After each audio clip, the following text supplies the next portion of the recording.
Well, howdy there, Internet people, it's Belle again. So today, we're going to talk about major Fed news and Trump's shakeup.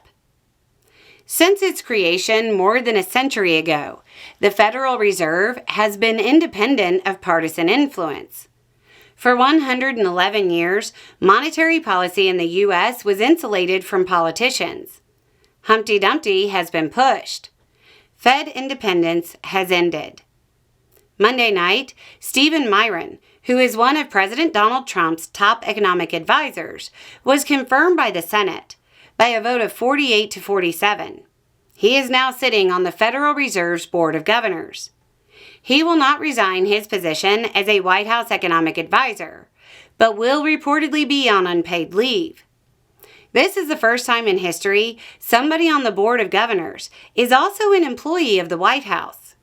He will fill out the remainder of former Fed Governor Adriana Kugler's term. That ends in January 2026. Even though it's only a few months, this is a breach in the wall of independence that separates our monetary policy from partisan politics. In a post-truth, argue with numbers, fire the calculator era, that wall was more important than ever before. Protecting that insulation shouldn't have been a partisan issue, but Senator Lisa Murkowski of Alaska was the only Republican who voted against ending the Fed's independence.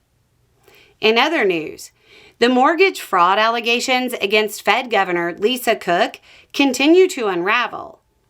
An appeals court blocked Trump from removing her before the interest rate meeting that might be taking place now.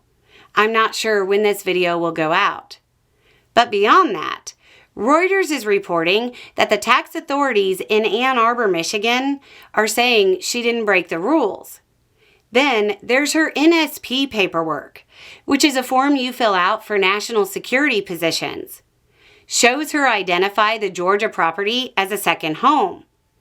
There don't appear to be any exemptions filed there. Most importantly, documents from Georgia reportedly show that she correctly identified the property there. A loan summary form from the bank says, quote, property use, vacation home. I mean, that's probably the end of this.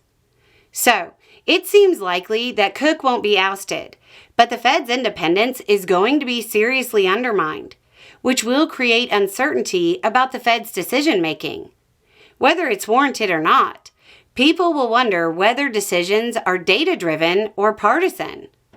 Investors might be able to overlook a short-term appointment, but the wall is down now. Tradition and precedent is broken. Something that occurred on a Monday night that probably isn't going to get a lot of news coverage is incredibly likely to be a moment that gets referred to in the future as the point where things went wrong. Even if you totally trust Trump and believe his policies are the best policies, the greatest policies, policies like you've never seen, by default, you probably don't like traditional economic principles, and you probably don't like Democrats. The wall is down now. The Fed's independence is now questioned. Eventually, that will go bad. Anyway, it's just a thought. Y'all have a good day.